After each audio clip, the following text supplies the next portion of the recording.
The equipment room at Fort Braxton was supposed to be empty at 0200 hours. Colonel James Mitchell knew this because he'd walked these halls for 15 years, and nothing ever happened in the gear maintenance bay after midnight. But tonight, the soft sound of metal against metal drew him toward the storage facility like a moth to flame.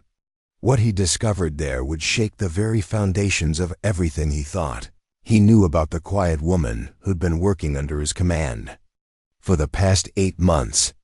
Before we jump back in, tell us where you're tuning in from, and if this story touches you, make sure you're subscribed because tomorrow I've saved something extra special for you. The fluorescent lights hummed overhead as Colonel Mitchell approached the partially open door. Through the gap, he could see a figure hunched over a workbench, methodically cleaning what appeared to be weapon components. The person moved with a precision that immediately caught his attention, each motion deliberate, efficient, professional. This wasn't the clumsy fumbling of a rookie soldier trying to impress anyone. This was something else entirely. Sarah Chun had been at Fort Braxton since last September, transferred in from what her file claimed was a desk job at the Pentagon. She kept to herself, performed her duties without complaint, and never drew attention to her work. In a military environment where everyone seemed eager to prove themselves, her quiet competence was almost invisible. Almost. Mitchell stepped closer, his boots silent on the concrete floor. The woman he could now see it was indeed Chun, was working on a modified M4 carbine, but her technique was unlike anything he'd seen from standard infantry training. She wasn't just cleaning the weapon. She was conducting what appeared to be a complete tactical assessment, checking tolerances, examining wear patterns, and making minute adjustments with the kind of expertise that took years to develop. Working late, Sergeant Chun? Mitchell's voice cut through the quiet hum of the facility. Sarah's hands stilled for just a moment before she continued her work. Yes, sir. Couldn't sleep. Thought I'd make myself useful. There was something in her voice, a controlled calm that Mitchell recognized but couldn't quite place. It was the same tone he'd heard from operators who'd been in situations where staying calm meant staying alive. But according to her file, Chun had spent her career in administrative positions, pushing papers and managing logistics. People who pushed papers didn't develop that kind of unshakable composure. That's specialized equipment you're working on, Mitchell observed, moving to get a better view of her workspace. Not standard issue for administrative personnel. Chun's movements never faltered. I like to stay familiar with current systems, sir. You never know when cross-training might be useful. Mitchell studied her more closely. Sarah Chun was probably in her early 40s, with graying hair pulled back in a regulation bun, and the kind of weathered hands that spoke of more than paperwork. There were small scars on her knuckles, the kind that came from hard training and harder missions. Her posture was perfect, not the forced perfection of someone trying to look military, but the natural bearing of someone who'd lived and breathed military discipline for decades. Cross-training, Mitchell repeated slowly. Where exactly did you learn to field strip a weapon like that? For the first time, Chun looked up from her work. Her eyes were dark, intelligent, and carried something that made Mitchell's spine straighten involuntarily. There was depth there, the kind that came from seeing things that couldn't be unseen, making decisions that couldn't be unmade. Standard training, sir. Every soldier learns weapon maintenance. It was a deflection, and they both knew it. Mitchell had been in the military long enough to recognize when someone was giving him the official answer instead of the real one. But there was something else in Chun's manner, a subtle shift in the way she held herself, as if she were making a conscious decision about how much of herself to reveal. I've been doing this for 15 years, Mitchell said, settling against the workbench. I've seen thousands of soldiers clean weapons. I've never seen anyone do it quite like that. Chun's hands resumed their work, but Mitchell could see the slight tension in her shoulders. Perhaps you haven't been watching closely. Enough, sir. The comment should have been insubordinate, but somehow it wasn't. There was no disrespect in her tone, just a quiet confidence that suggested she knew exactly what she was talking about. Mitchell found himself genuinely intrigued for the first time in months. "Tell me about your previous assignment," he said. "Pentagon desk work must have been quite different from this." "Different, yes, sir." Chun had moved on to cleaning the bolt carrier group, her movements so fluid they seemed almost choreographed. "But valuable experience nonetheless." Mitchell watched her work in silence for several minutes. There was something almost meditative about the way she approached each component, as if she were reconnecting with an old friend rather than simply maintaining equipment. Her technique was flawless, not just competent, but masterful. This wasn't someone who'd learned weapon maintenance as a secondary skill. This was someone who'd lived with these weapons, depended on them, trusted them. With her life. "You know," Mitchell said finally, "I once knew a soldier who cleaned weapons exactly like that. Same attention to detail, same methodical approach. But that was years ago, a different unit entirely." Chun's hands paused for just a fraction of a second. "Is that so, sir? Special operations. The kind of unit where your weapon wasn't just equipment, it was a lifeline. The soldiers there treated their gear like sacred objects because in their world, a malfunction meant death." The silence stretched between them, filled only by the distant hum of the base's generators and the soft sound of metal components being carefully reassembled. Mitchell could see Chun processing his words, weighing her response with the same careful precision she applied to her work. "Special operations requires exceptional soldiers," she said finally. "I imagine they develop quite specialized skills." "They do," Mitchell agreed. "Skills that tend to stay with them, even after they move on to other assignments." Chun finished reassembling the weapon and set it aside with the same careful precision she'd shown throughout the process. When she finally looked up at Mitchell, there was something different in her expression, not quite resignation, but a subtle shift towards something more open. "Permission to speak freely, sir." Granted, sometimes soldiers find themselves in positions where their previous experience isn't relevant to their current duties. Sometimes it's easier to let people assume they've always been what they appear to be now. Mitchell nodded slowly. "And sometimes a colonel finds himself wondering why one of his most competent soldiers is working so hard to appear unremarkable." The two of them studied each other across the workbench, both clearly aware that they were dancing around something significant. Mitchell had spent enough time in command positions to recognize when someone was carrying secrets, and Chen had obviously spent enough time in high-stakes environments to know when someone was fishing for information. "I should let you get back to your work," Mitchell said finally, though he made no move to leave. "Actually, sir, I was just finishing up." Chun began cleaning her workspace with the same methodical precision she'd shown with the weapon. "These old habits die hard sometimes."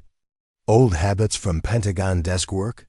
Chun's smile was small but genuine. "Something like that, sir." As Mitchell watched her secure the equipment and prepare to leave, he found himself more curious than ever. About Sergeant Sarah Chun. Her file might say she was a paper pusher, but everything about her suggested otherwise. The way she moved, the way she worked, the way she carried herself, it all pointed to someone with far more experience than her official record indicated. "Chun," he called as she reached the door. "Yes, sir?" "If you ever want to talk about those old habits, my door is always open." She paused, her hand on the doorframe. "I'll keep that in mind, sir." After she left, Mitchell remained in the equipment room for several more minutes, staring at the workbench where Chun had been working. Everything was spotless, organized with military precision, but there was something else, a sense that he'd just witnessed something significant, even if he couldn't quite put his finger on what it was. He made a mental note to take a closer look at Chun's personnel file in the morning. Something told him there was more to Sergeant Sarah Chun than met the eye, and Colonel James Mitchell had always been good at reading between the lines. The next morning brought with it the kind of crisp October air that made everything at Fort Braxton seemed sharper, more defined. Colonel Mitchell arrived at his office before dawn, as was his habit. But today, he carried with him the weight of the previous night's encounter. Sarah Chun's personnel file lay open on his desk, its contents spread across the polished wood surface, like pieces of a puzzle that refused to fit together. According to the paperwork, Sergeant Chun had spent 12 years in various administrative roles, moving from base to base in what appeared to be a standard military career. Her evaluations were consistently positive but unremarkable, the kind of steady, competent performance that neither impressed nor disappointed. She had no combat deployments, no special training certifications, and no disciplinary actions. On paper, she was exactly what she claimed to be, a dedicated but unremarkable soldier nearing the end of her career. Preparing and narrating this story took us a lot of time, so if you are enjoying it, subscribe to our channel. It means a lot to us. Now back to the story. But Mitchell had learned long ago that the most important information was often what wasn't written down. He picked up his secure phone and dialed a number he hadn't used in months. The voice that answered was gravelly, worn smooth by years of cigars and late nights. General Morrison's office. It's Mitchell. Is the old man available? Hold. On, Jim. He's always got time for you. General Richard Morrison had been Mitchell's commanding officer during his early years in special operations, and the two men had maintained a friendship built on mutual respect and shared experiences. If anyone could help him navigate the gaps in Chun's file, it would be Morrison. Mitchell, you son of a bitch, Morrison's voice boomed through the receiver. How's life treating you down at Braxton? Can't complain, sir. Listen, I need a favor. I've got a soldier here, and something about her story doesn't add up. Morrison's tone shifted slightly. What kind of something? The kind that makes me think someone's been very careful about what goes into official records. There was a pause. Morrison had been around long enough to recognize when a conversation was moving into sensitive territory. Give me a name. Sarah Chun, Sergeant, transferred to my unit 8 months ago from a Pentagon assignment. Another pause, longer this time. I'll need to make some calls. Can you give me 24 hours? Of course. But Dick, if this is what I think it might be, then you'll handle it the way you always do, Jim, with discretion and good judgment. After hanging up, Mitchell found himself staring out his office window at the training grounds below. Early morning PT was in full swing, and he could see Chun among the other soldiers, keeping pace with the group without apparent effort. There was something about the way she moved, fluid, controlled, efficient, that reinforced his growing suspicions. His contemplation was interrupted by a knock on his door. Come in. Captain Lisa Rodriguez entered, carrying a stack of duty rosters and the kind of expression that suggested she'd been wrestling with administrative problems since before sunrise. Rodriguez was his executive officer, sharp as a tack, and completely unflappable under pressure. Sir, we've got a situation developing with the training exercise scheduled for next week. Mitchell forced himself to focus on the immediate problem. What kind of situation? Intelligence reports suggest we might be dealing with a more complex scenario than originally planned. The Pentagon wants us to incorporate some advanced tactical elements that our people haven't trained for. Advanced tactical elements, Mitchell repeated, such as urban assault scenarios, hostage extraction, coordinated strikes with minimal backup. The kind of operations that require specialized knowledge and experience. Mitchell felt a familiar stirring of interest. What's the timeline? 72 hours to prepare. The brass wants to see how our unit performs under pressure with limited preparation time. It was exactly the kind of challenge Mitchell thrived on, but it also presented a problem.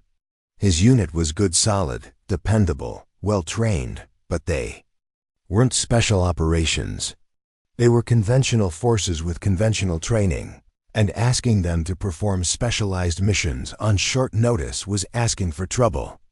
"Sir," Rodriguez continued, "I've been looking at our personnel files, trying to identify soldiers with relevant experience. Most of our people have standard combat training, but nothing that would prepare them for this level of complexity." "Most of our people," Mitchell said slowly. "Yes, sir. There are a few exceptions, but they're mostly older soldiers with experience from previous deployments. The problem is, their skills might be rusty, and we'd need someone who could not only perform, but potentially guide others through the more complex elements." Mitchell's mind immediately went to Chun. If his suspicions were correct, she might have exactly the kind of experience they needed. But asking her to reveal skills she'd been hiding would require a delicate approach. "Captain, I want you to pull together a list of everyone in the unit with any kind of specialized training. Combat experience, advanced weapons training, leadership. Roles in challenging situations. Don't worry about how current it is. Sometimes old skills are better than no skills." "Yes, sir. Should I include administrative personnel?" "Include everyone. Sometimes the most valuable assets are the ones you least expect." Rodriguez nodded and left, leaving Mitchell alone with his thoughts. He spent the rest of the morning reviewing training protocols and trying to devise a strategy that would test his unit's capabilities without exposing them to unnecessary risk. But his mind kept returning to the image of Chun in the equipment room, her hands moving with the kind of precision that came from years of experience with life-and-death situations. Lunch found him in the mess hall, ostensibly reviewing paperwork, but actually observing his soldiers. Chun sat at a table near the back, eating alone and reading what appeared to be a technical manual. She seemed completely absorbed in the material, occasionally making notes in the margins with the kind of focused attention that suggested she was studying rather than simply reading. Mitchell approached her table casually, carrying his own tray. "Mind if I join you, Sergeant?" Chun looked up, surprise flickering briefly across her features. "Of course, sir." Mitchell settled into the chair across from her, noting that she'd automatically closed the manual and set it aside. "Interesting. Reading? Just staying current on equipment specifications, sir. Technology changes so rapidly these days." "It does indeed." Mitchell took a bite of his sandwich, using the pause to study Chun more closely. In daylight, the small details he'd noticed the night before were even more apparent. Her hands showed the kind of calluses that came from extensive weapons handling, and there was a small scar on her left temple that could have been from shrapnel or debris. These weren't the marks of someone who'd spent her career behind a desk. "Sergeant, I'm curious about your thoughts on something. We've got a training exercise coming up that's going to push our people in new directions. Complex scenarios, advanced tactics, the kind of thing that requires both individual skill and team coordination." Chun's expression remained neutral, but Mitchell caught the slight shift in her posture, the subtle straightening that suggested increased attention. "What kind of scenarios, sir?" "Urban operations. Multiple objectives, limited resources situations, where standard protocols might not apply.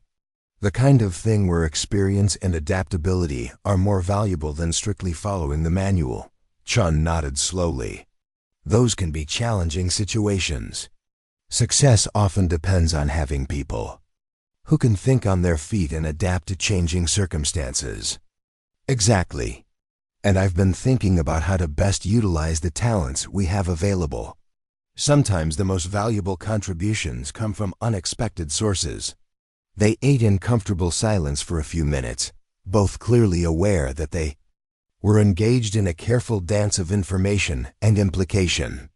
Mitchell was testing the waters, trying to gauge Chun's response to the possibility of using her skills, while Chun was obviously weighing how much she was willing to reveal. "Sir," Chun said finally, "if I may speak freely?"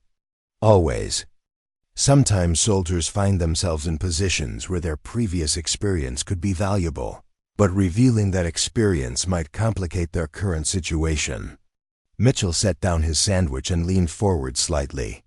And sometimes, commanders find themselves needing specific skills and wondering if they've been overlooking available resources.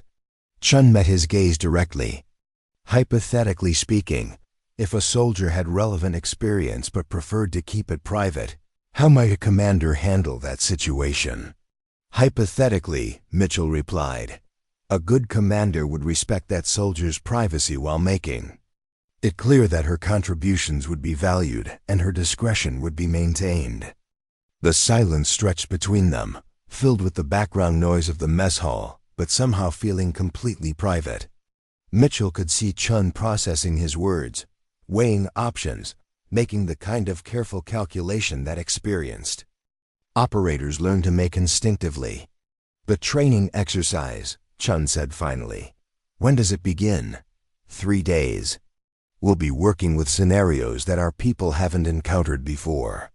It's going to be a learning experience for everyone involved. Chun nodded slowly.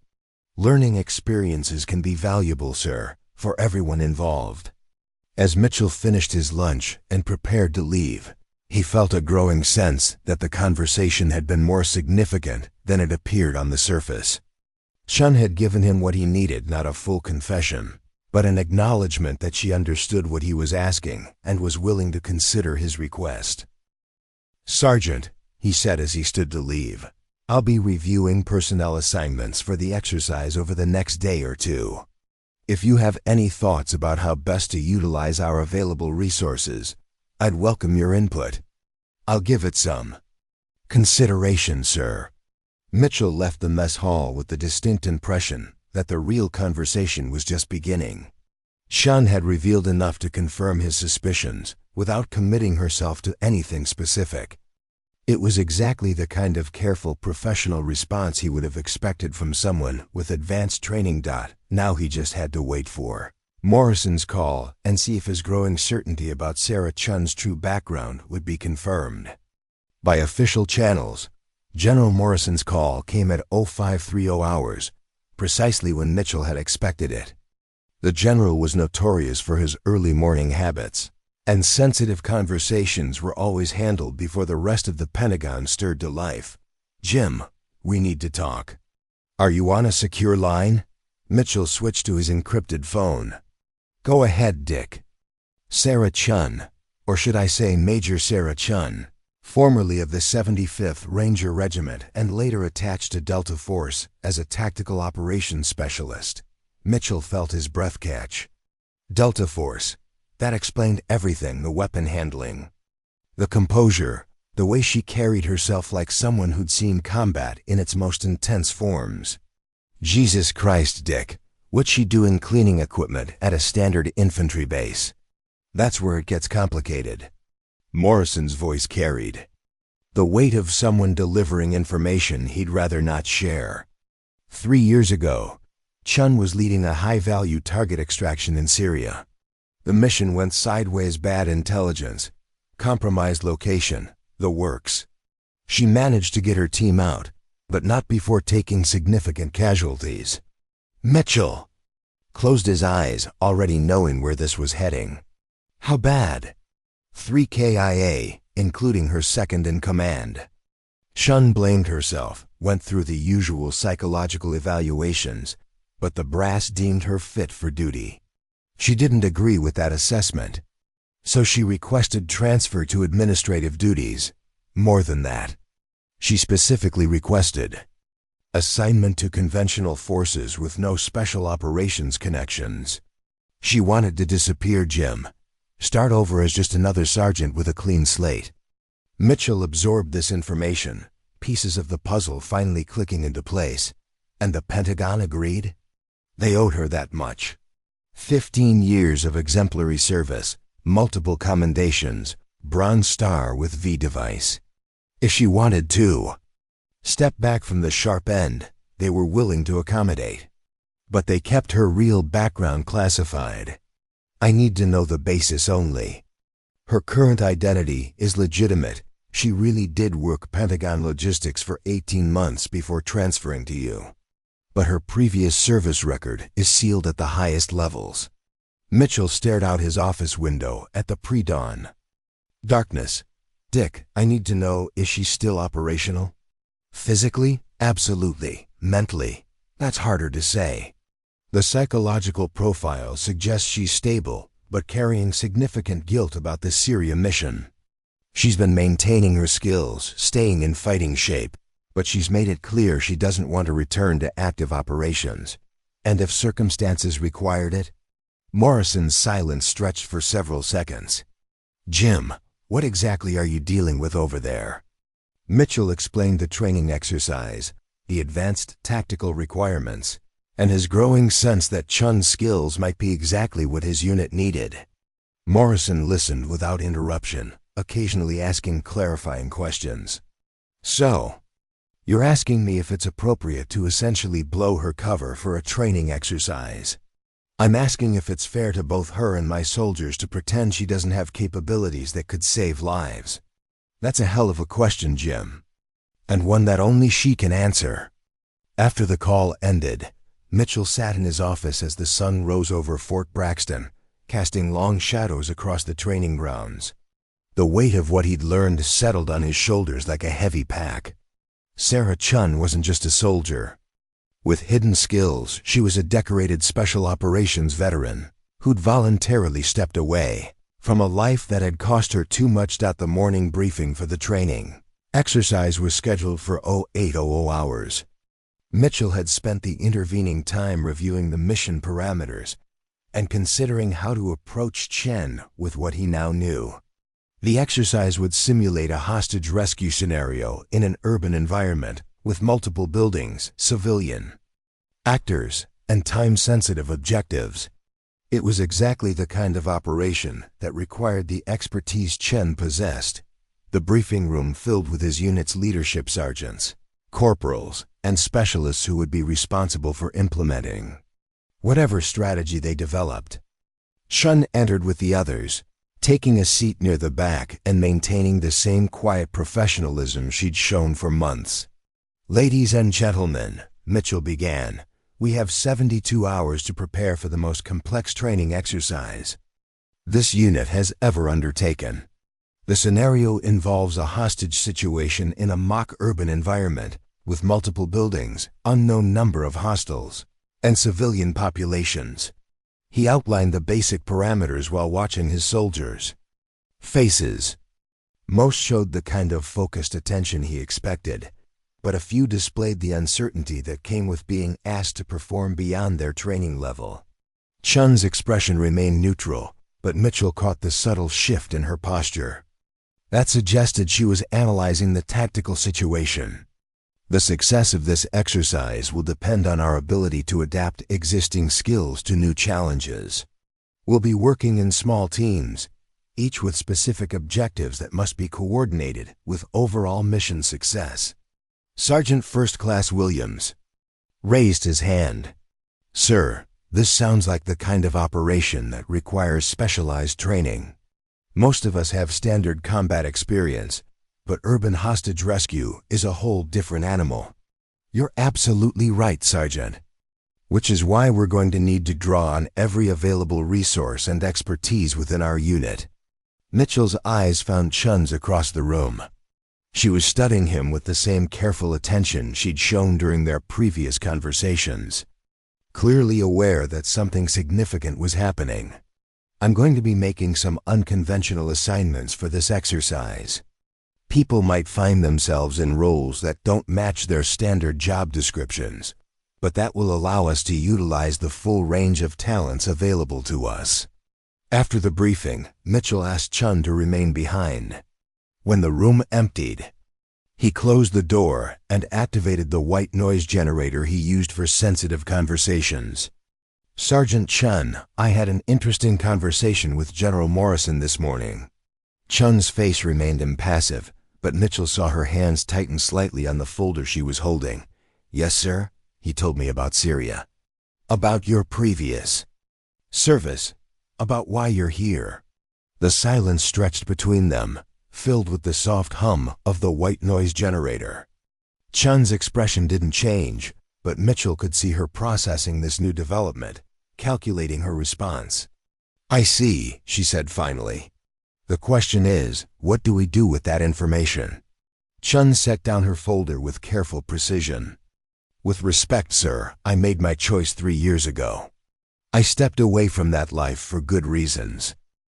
I understand that, and I respect it. But I have 43 soldiers who are about to be tested in ways they've never experienced before. Some of them might not come home from real-world operations because they lack training that you could provide. There are other ways to get that training, sir. Proper channels, qualified instructors. Not in 72 hours. There aren't." Mitchell leaned forward. "Sarah, I'm not asking you to go back to Delta Force. I'm asking you to help train soldiers who might someday face the kind of situations you've survived." Chun stood and walked to the window, staring out at the training grounds, where soldiers were already beginning to prepare for the exercise. Her reflection in the glass showed a woman wrestling with competing obligations, duty to her current desire for anonymity and responsibility to soldiers who might benefit from her knowledge. "The Syria mission," she said without turning around. 3 good soldiers died because I made a tactical error. I miscalculated the enemy's response time. And it cost lives. And how many missions before that succeeded because of your tactical expertise? How many soldiers came home because of decisions you made correctly?" Chun turned back to face him. "That's not how it works, sir. The failures weigh more than the successes." "Maybe, but right now, I have soldiers who could benefit from your failures as much as your successes. Real-world experience, even the painful kind, is worth more than any classroom instruction." Mitchell stood and walked to his desk, pulling out a thick folder. "I've been reviewing the exercise parameters. The scenario they've given us is based on an actual hostage rescue operation in Mosul, 2017. Multiple buildings, civilian hostages. Time-sensitive intelligence. Ring any bells?" Chun's eyes widened slightly. "You were there?" "I was. And I remember the unit that provided tactical support for that operation. The 75th Ranger Regiment with Delta Force advisors. They saved a lot of lives that day, including mine," Chun said quietly. "Then you know what I'm asking.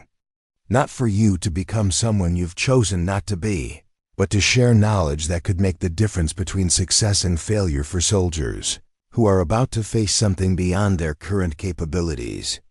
Chun returned to her chair, her decision-making process visible in the way she held herself.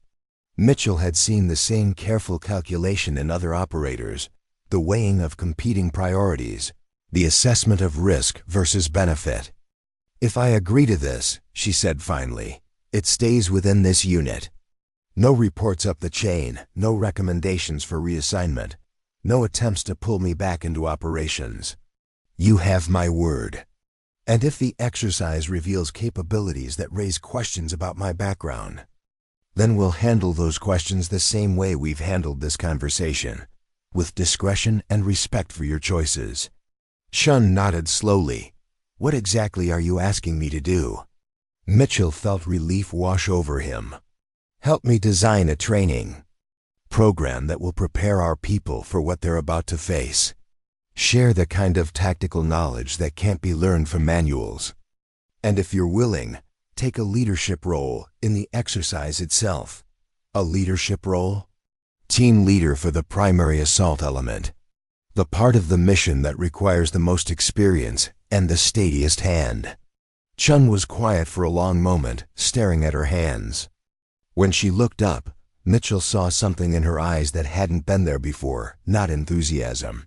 Exactly, but a sense of purpose that had been missing. "I'll need to review the full mission parameters and personnel files for everyone involved." "Done. And I want to conduct some preliminary training sessions, assess skill levels and compatibility for team assignments. Whatever you need." Chun stood, her bearing subtly different, now more confident, more assured. "In that case, Colonel, I suggest we get started. 72 hours isn't much time to prepare for what you're asking these soldiers to do. As she left his office, Mitchell felt a mixture of relief and anticipation. The quiet, unremarkable sergeant, who'd been cleaning equipment in the middle of the night, was about to become something very different. He just hoped he'd made the right choice in asking her to step back into the world she'd left behind. The transformation was immediate and startling.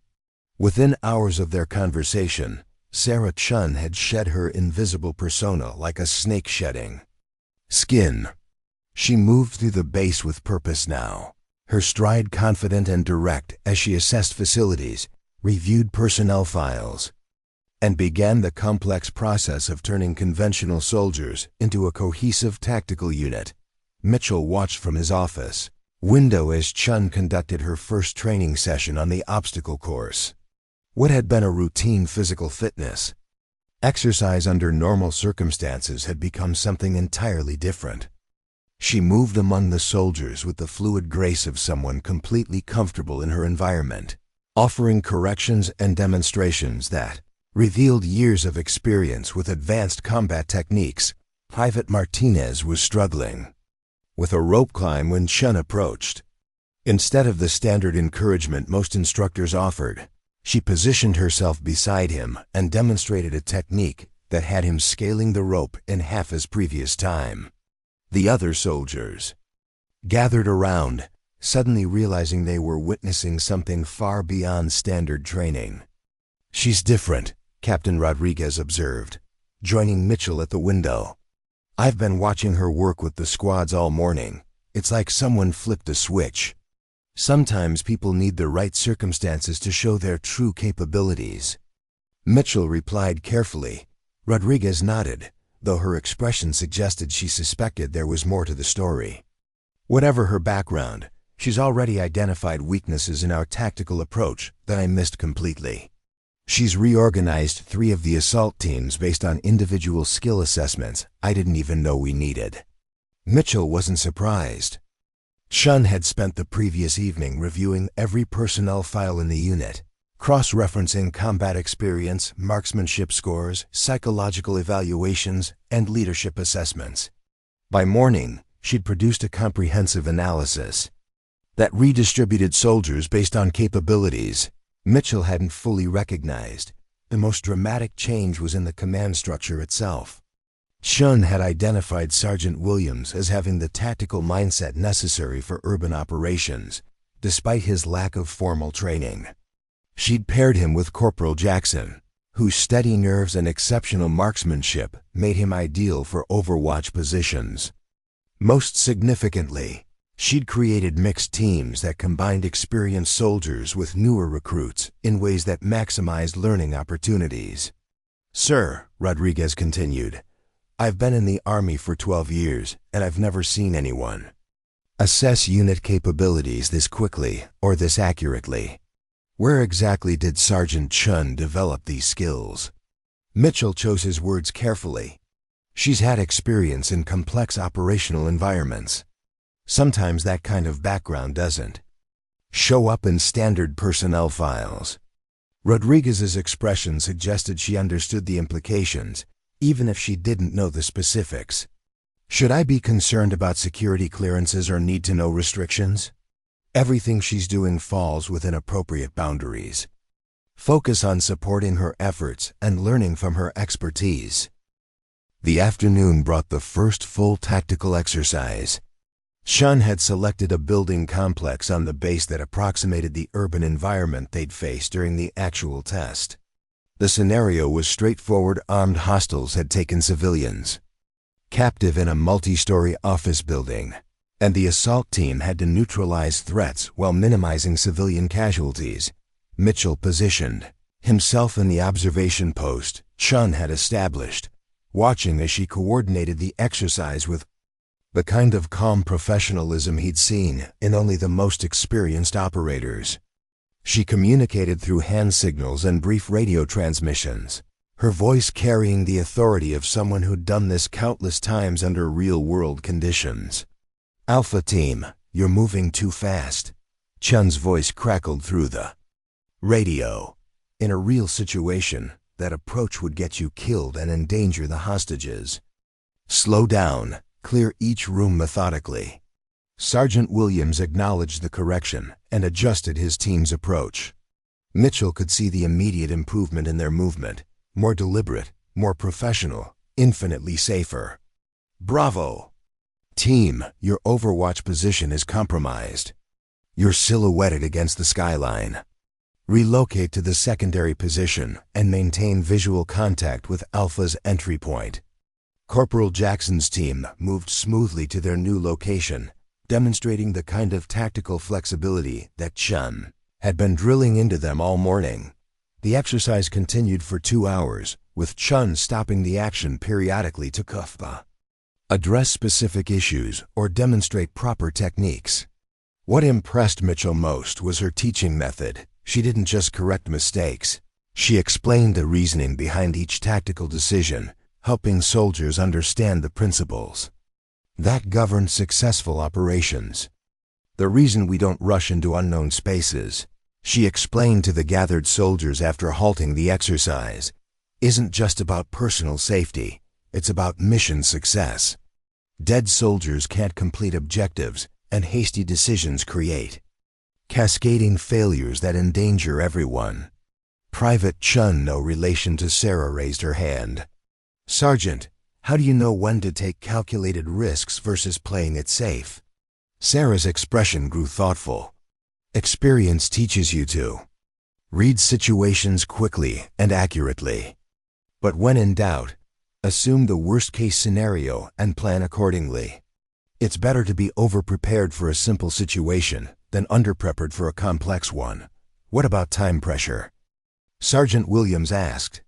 In the real world, there might not be time for methodical clearing procedures.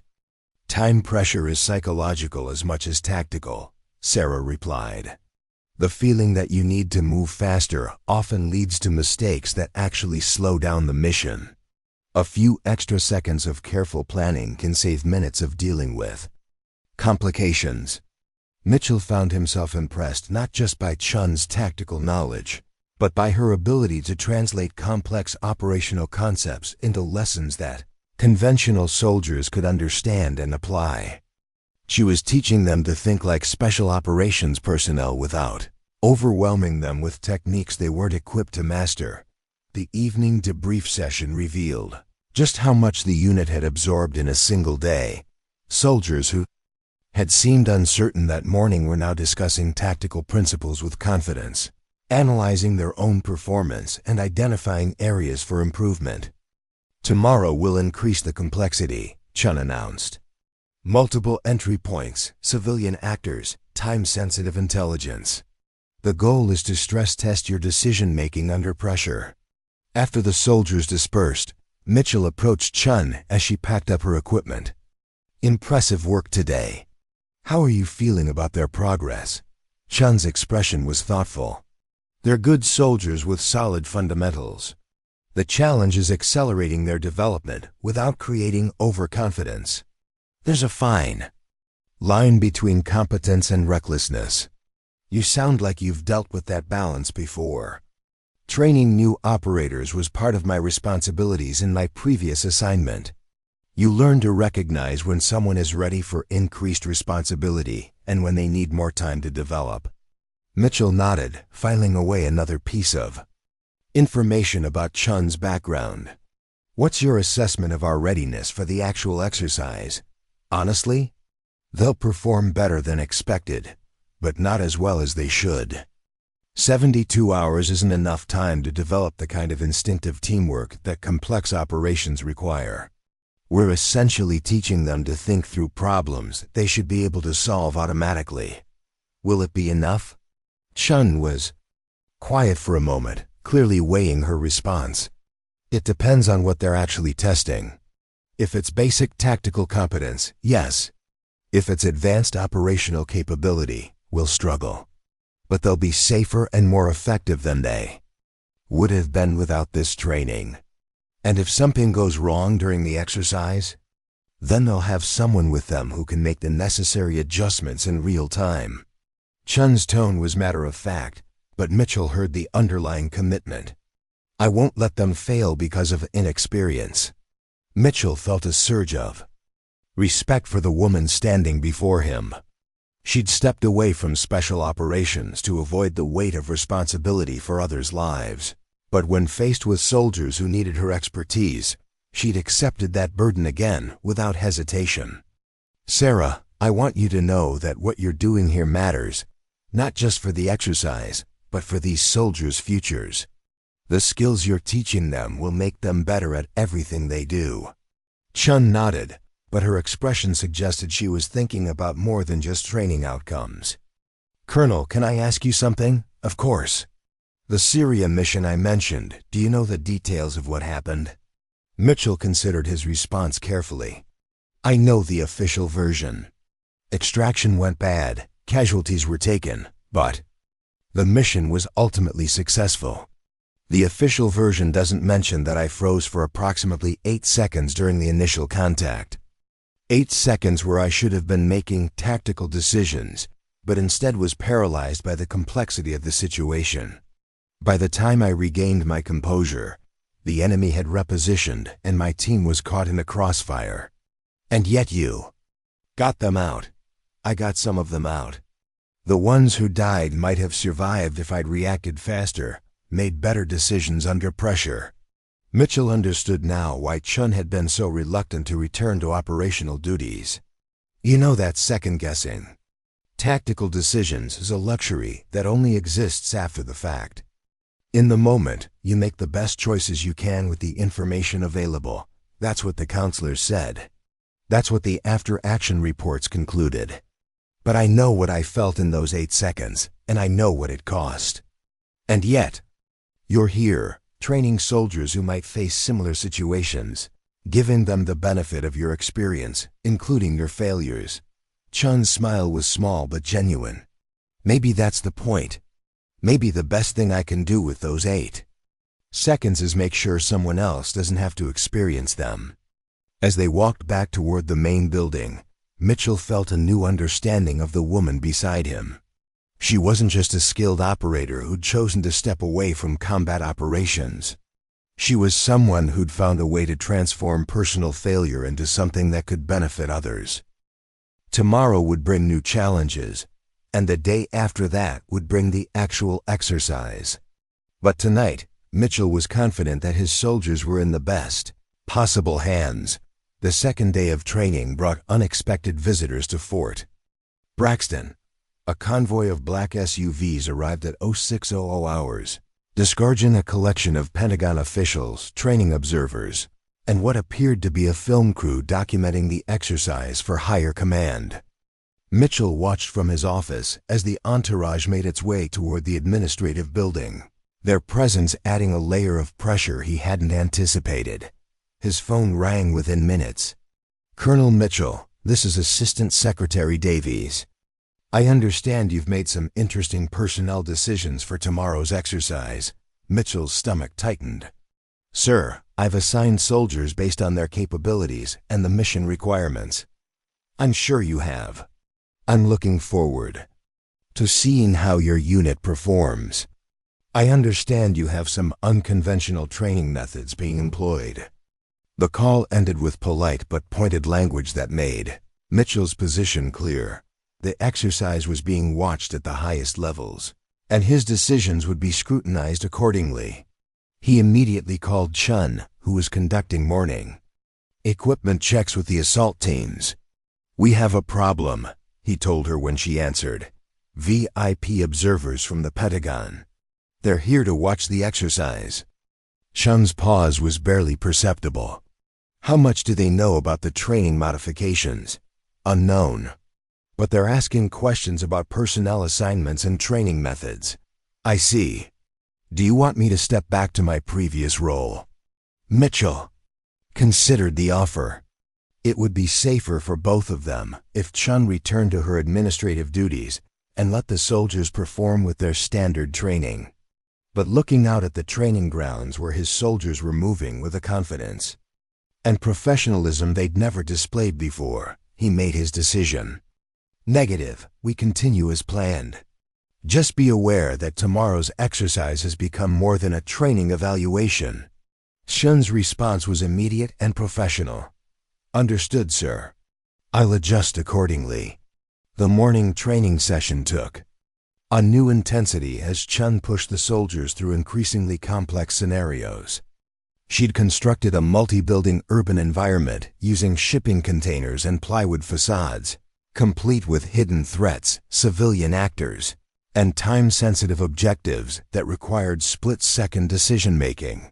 Sergeant Williams led Alpha Team through a hostage rescue scenario that would have been impossible for them to execute just 2 days earlier.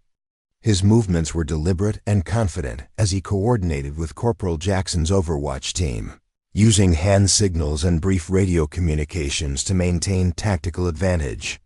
"Contact left, second floor window," Jackson's voice crackled. Through the radio, Williams acknowledged and adjusted his team's approach, using suppressive fire to allow his breacher to reach the building entrance. The coordination was smooth, professional, and exactly what Chun had been drilling into them. "Breach in 3, 2, 1, Williams announced. The door exploded inward, and Alpha Team flowed into the building with the fluid precision of a unit that had been training together for months rather than days. They moved room to room, clearing threats and identifying civilians with the kind of methodical thoroughness that Chun had emphasized. From her position at the command post, Chun monitored multiple teams simultaneously, her voice calm and authoritative, as she provided guidance and coordination. "Bravo Team, hold position. Alpha has movement on the second floor that might compromise your approach. Charlie Team, you have a blind spot on your left flank. Adjust your formation before proceeding." Mitchell watched the exercise with growing admiration for both Chun's leadership and his soldiers' rapid adaptation. They were performing at a level that should have taken weeks to achieve, demonstrating tactical principles that many conventional units never mastered. But the real test came when Chun introduced an unexpected complication. Halfway through the exercise, she activated a secondary scenario intelligence, indicated additional hostiles were approaching the building complex from an unexpected direction, requiring immediate tactical adjustments. "All teams, this is Control. We have new intelligence. Enemy reinforcements approaching from the north. Estimated arrival in 5 minutes. Adjust your mission timeline accordingly." The response was immediate and professional. Williams quickly assessed his team's progress and made the decision to accelerate their clearing operations. Jackson's Overwatch team repositioned to cover the new threat axis. Charlie Team, which had been held in reserve, moved to establish a blocking position. Mitchell saw Chun's slight smile as she watched the soldiers adapt to the changing situation. This was the kind of real-world complexity that separated competent soldiers from exceptional ones, and his unit was rising to the challenge. "Alpha Team, we're running out of time," Williams announced. "Accelerate clearing operations but maintain safety protocols. Bravo Team, establish Overwatch on the north approach. Engagement rules remain in effect." The exercise concluded with all objectives met and no simulated casualties. As the soldiers gathered for debriefing, Mitchell could see the pride and confidence in their faces. They'd accomplished something they hadn't thought possible just days earlier. Chun's debrief was characteristically thorough. Excellent adaptation to changing circumstances. Alpha Team's decision to accelerate the timeline was tactically sound.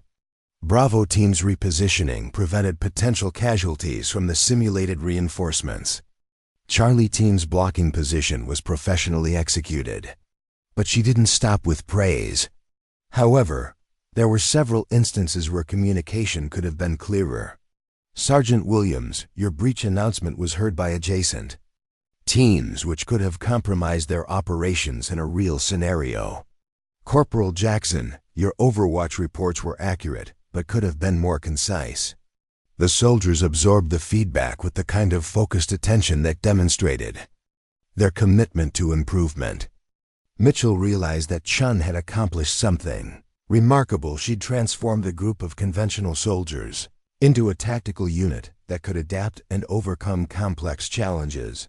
The afternoon brought a different kind of challenge.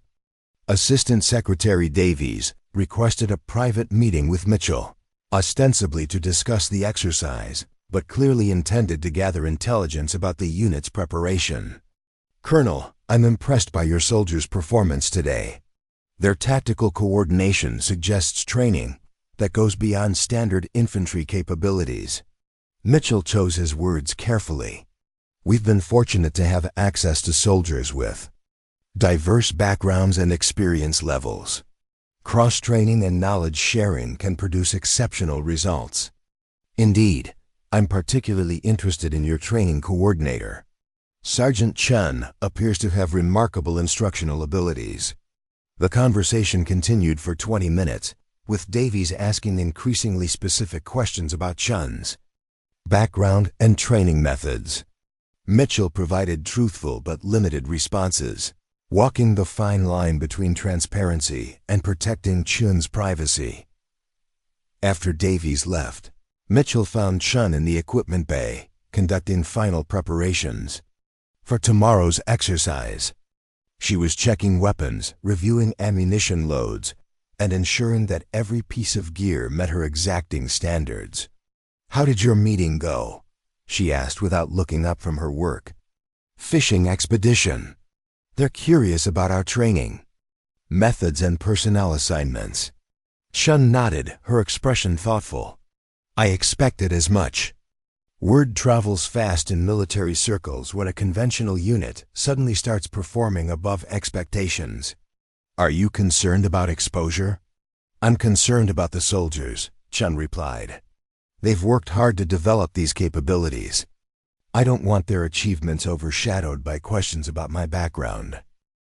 Mitchell felt a surge of respect for her priorities. Even facing potential complications from her past, she remained focused on the welfare of the soldiers she'd been training. "Sarah, regardless of what happens tomorrow, you've given these soldiers something invaluable. They'll be better at everything they do because of what you've taught them." Chun's smile was small but genuine. "That's what I'm hoping for." The evening brought final preparations and last-minute adjustments. Chun gathered the team leaders for a final briefing, reviewing the mission parameters and ensuring everyone understood their roles and responsibilities. "Tomorrow's exercise will test everything we've worked on," she told them. "Complex scenarios, time pressure, unexpected complications. But you've proven you can handle these challenges. Trust your training, trust your teammates, and remember that the principles we've practiced will guide you through any situation." Sergeant Williams raised his hand. "Sergeant Chen, what happens if we encounter something we haven't trained for?" Chun's expression grew serious. "Then you fall back on fundamental principles. Clear communication, mutual support, methodical problem solving. The specific techniques matter less than the underlying tactical thinking. And if we make mistakes, then you learn from them and continue the mission. Perfect execution is a goal, not a requirement. What matters is that you complete the objective safely and professionally." As the soldiers dispersed to their quarters, Mitchell remained behind with Chun. Tomorrow would bring the culmination of their intensive training. But tonight he found himself thinking about the larger implications of what they'd accomplished. "You know," he said, "watching you work with these soldiers has reminded me why I became an officer in the first place. The opportunity to develop people, to help them become better than they thought possible." Chun's response was thoughtful. "I'd forgotten that part of military service. The past few years, I've been focused on my own limitations and failures. Working with your soldiers has reminded me that experience, even painful experience, can be transformed into something positive. Is that enough to make the return to this kind of work worthwhile?" Chun considered the question carefully. "Ask me again after tomorrow's exercise.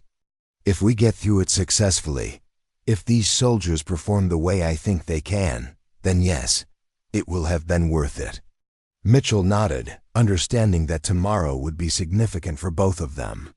For his soldiers, It would be a chance to demonstrate capabilities they'd never thought possible. For Chun, it would be an opportunity to prove that her past failures didn't define her future contributions. As they prepared to leave the equipment bay, Mitchell felt confident that whatever challenges tomorrow brought, his unit was ready to face them. More importantly, he was certain that Sarah Chun had found her way back to the soldier she'd always been, not in spite of her past experiences, but because of them. The morning of the exercise dawned gray and cold, with the kind of overcast sky that seemed to press down on Fort Braxton like a heavy blanket. Mitchell arrived at the command center before sunrise to find Chun already there, reviewing final intelligence reports and coordinating with the exercise controllers who would be monitoring the operation. The mock urban environment had been expanded overnight, transforming a section of the base into a realistic cityscape complete with multi-story buildings, narrow alleys, and civilian areas. Hidden cameras and sensors would track every movement, every decision, every split-second choice that could mean the difference between mission success and failure. Final briefing in 10 minutes, Chun announced to the assembled soldiers.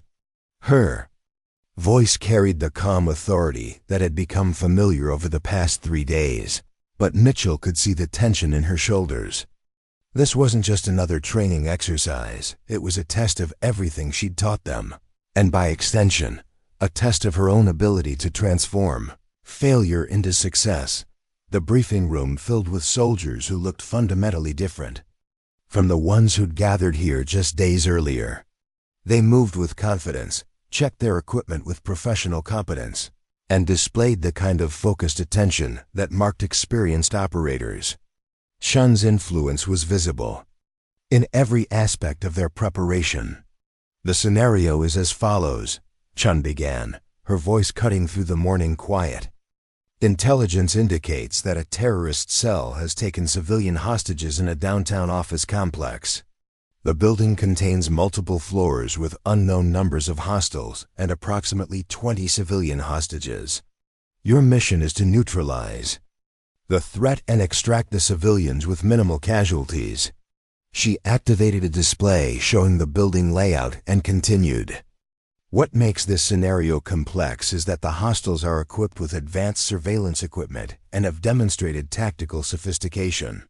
Standard assault techniques may not be sufficient. Sergeant Williams studied the building schematic with the kind of analytical attention Shin had taught him.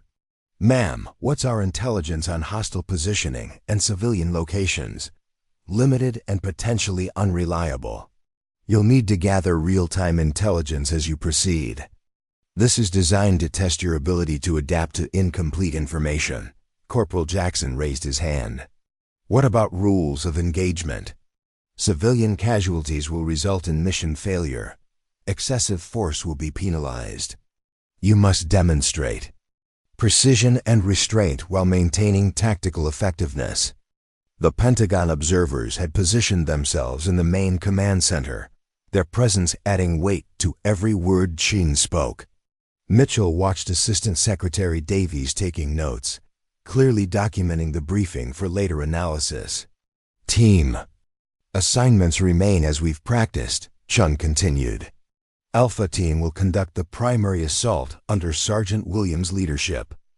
Bravo Team will provide overwatch and precision fire support under Corporal Jackson. Charlie's team will handle perimeter security and civilian extraction coordination. She paused, scanning the faces of soldiers who had become far more than she'd expected when this began. Remember everything we've practiced. Trust your training, trust your teammates, and maintain communication at all times. Questions? There were none. The soldiers filed out to their equipment stations with the kind of professional efficiency that made Mitchell proud. Whatever happened in the next few hours, they would represent themselves and their unit with distinction. As the teams moved into position, Chun established herself at the Tactical Operations Center, surrounded by monitors showing feeds from throughout the exercise area. Mitchell joined her there, watching as their soldiers approached the objective with textbook precision. All teams, this is Control. Exercise begins in 60 seconds. Final equipment checks. The radio crackled with brief acknowledgments as team leaders confirmed their readiness. Mitchell could see the soldiers on the monitors, their movements controlled and purposeful as they took their positions around the target building. Exercise commences. All teams, you are cleared to begin reconnaissance. What followed was a masterclass in tactical operations. Williams led Alpha Team through a systematic approach to the building, using cover and concealment while gathering intelligence about hostile positions. Jackson's Overwatch team established multiple observation points, providing real-time updates on movement within the structure. Control, this is Alpha 1. I have visual on 3 hostile buildings, the 2nd floor and the northeast corner. Civilian count unknown. Control, this is Bravo 1, confirming hostile count. I also have movement on the 3rd floor, possible additional threats. Chun monitored the radio traffic with the kind of calm professionalism that impressed even the Pentagon observers. Her voice remained steady as she coordinated between teams, providing tactical guidance without micromanaging their decisions. Alpha Team, be advised of 3rd floor movement. Recommend modified approach to avoid potential crossfire. Bravo Team, maintain Overwatch but prepare for possible repositioning based on Alpha's requirements. The exercise continued with increasing complexity as the soldiers encountered unexpected challenges. Hidden sensors triggered simulated explosions, requiring immediate tactical adjustments. Civilian actors playing hostages provided conflicting information about hostile positions. Time pressure mounted as intelligence suggested the terrorists were preparing to execute prisoners. Mitchell watched with growing admiration as his soldiers adapted to each new challenge. Williams made split-second decisions that demonstrated tactical thinking far beyond his previous capabilities. Jackson's precision fire support eliminated threats while avoiding civilian casualties. Charlie's team's coordination of the perimeter prevented simulated reinforcements from complicating the operation, but the real test came when Chun introduced the kind of complication that had haunted her since Syria.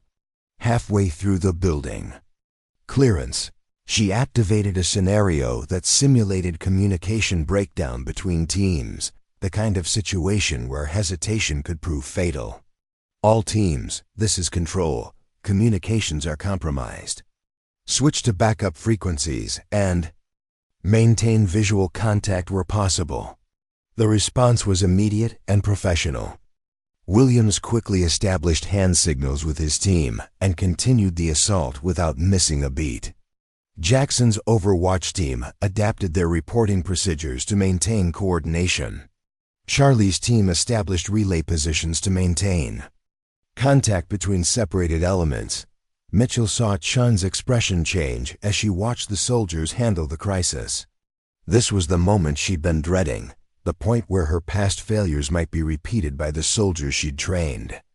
But instead of the chaos and confusion that had characterized the Syria mission, she saw disciplined adaptation and continued tactical effectiveness.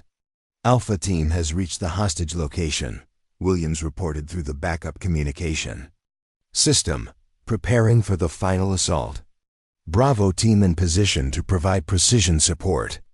Civilians identified and marked. Charlie Team ready for immediate extraction upon completion. The final phase of the exercise unfolded with the kind of coordinated precision that made Mitchell realize just how far his unit had come. Alpha Team's assault was swift and decisive, neutralizing threats while protecting civilians. Bravo Team's support was perfectly timed and precisely delivered. Charlie's extraction was smooth and professional. Control, this is Alpha 1, all hostiles neutralized, all civilians secure, mission complete. The exercise concluded with 0 civilian casualties, all objectives met, and a level of tactical performance that exceeded everyone's expectations. As the soldiers gathered for debriefing, Mitchell could see the pride and satisfaction in their faces. They'd accomplished something extraordinary, Chun's debrief was characteristically thorough but carried a warmth that hadn't been present in her previous sessions. Outstanding performance across all teams. Your adaptation to changing circumstances demonstrated the kind of tactical thinking that separates competent soldiers from exceptional ones.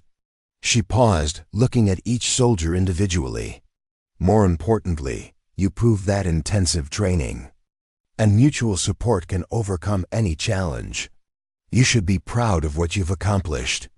Assistant Secretary Davies approached Chen after the soldiers dispersed. Sergeant Chen, that was an impressive display of tactical coordination. Your training methods have produced remarkable results. Thank you, sir. The soldiers deserve all the credit. They had the capability, they just needed the opportunity to develop it. Indeed. I'm curious about your background. Such expertise suggests experience beyond standard administrative duties. Chen's response was measured but confident.